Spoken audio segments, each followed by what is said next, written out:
Welcome to Mrs. Feighery's Chapter 33, The Great Depression and the New Deal. FDR is going to campaign for election in the 1932 election. Voters at that time still had not seen any economic improvement, and they wanted a new president. President Herbert Hoover was nominated again without much vigor or enthusiasm. And he campaigned saying that his policies had at least prevented the Great Depression from being worse than it already was. The Democrats nominated Franklin Delano Roosevelt, who was a tall, handsome man, the fifth cousin of famous Teddy Roosevelt, and he had followed in his footsteps. FDR was suave and conciliatory, while Teddy Roosevelt had been pugnacious and confrontational. Franklin Delano Roosevelt had been stricken with polio in 1921, and during this time his wife Eleanor had become his political partner. Franklin had also lost a close friend in 1932 when he and his friend Al Smith both sought the Democratic nomination. FDR is successful in gaining the nomination, and Eleanor Roosevelt was to become the most active First Lady ever.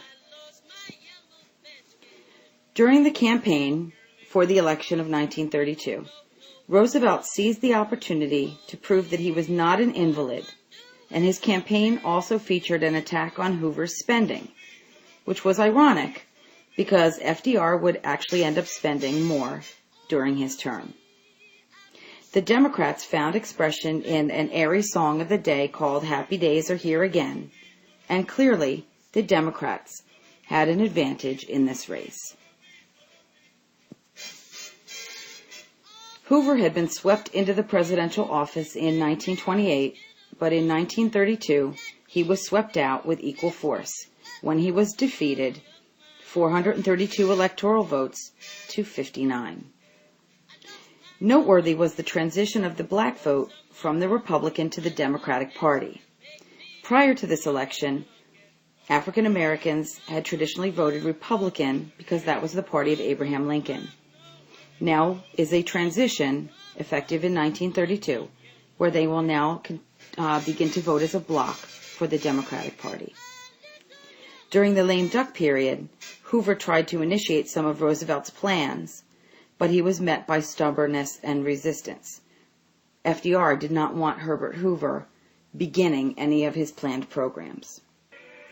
Hooverites would later accuse FDR of letting the Depression worsen solely so that he could emerge even more as the shining savior.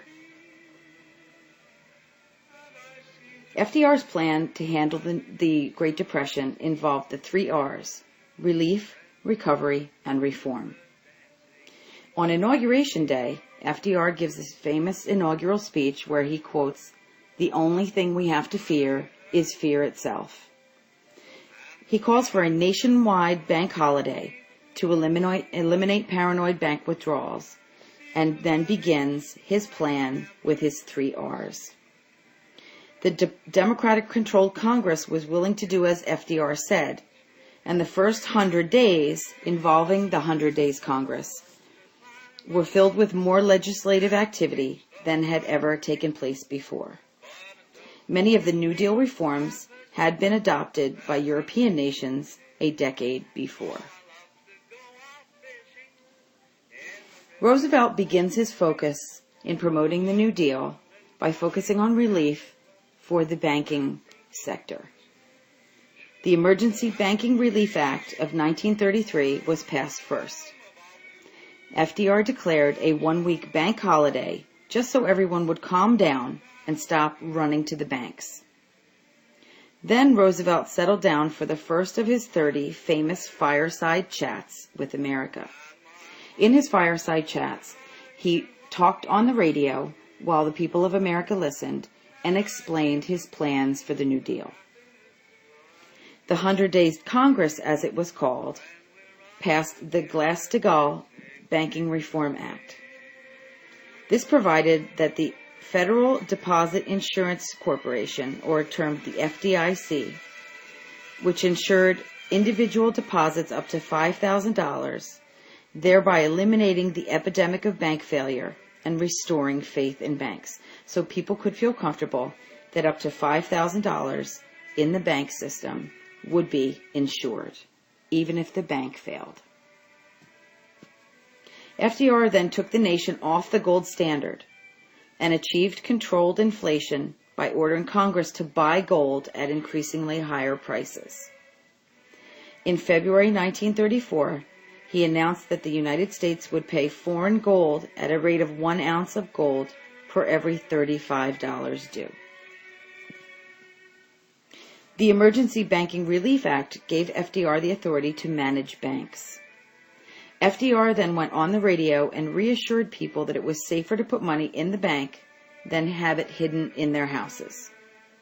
The Glass-Steagall Banking Reform Act was also passed, which provided for the FDIC, the Federal Deposit Insurance Corp, to ensure that there was always money in the bank. FDR wanted to stop people from hoarding gold. He urged people to turn in gold for paper money and took the U.S. off the gold standard. He wanted inflation to make debt payments easier and urged the Treasury to buy gold with paper money. His next focus in his New Deal reforms, or relief, will be the farmers, and we'll discuss that in the next video. This is the Works Cited page. All of the images used in this presentation are from the public domain.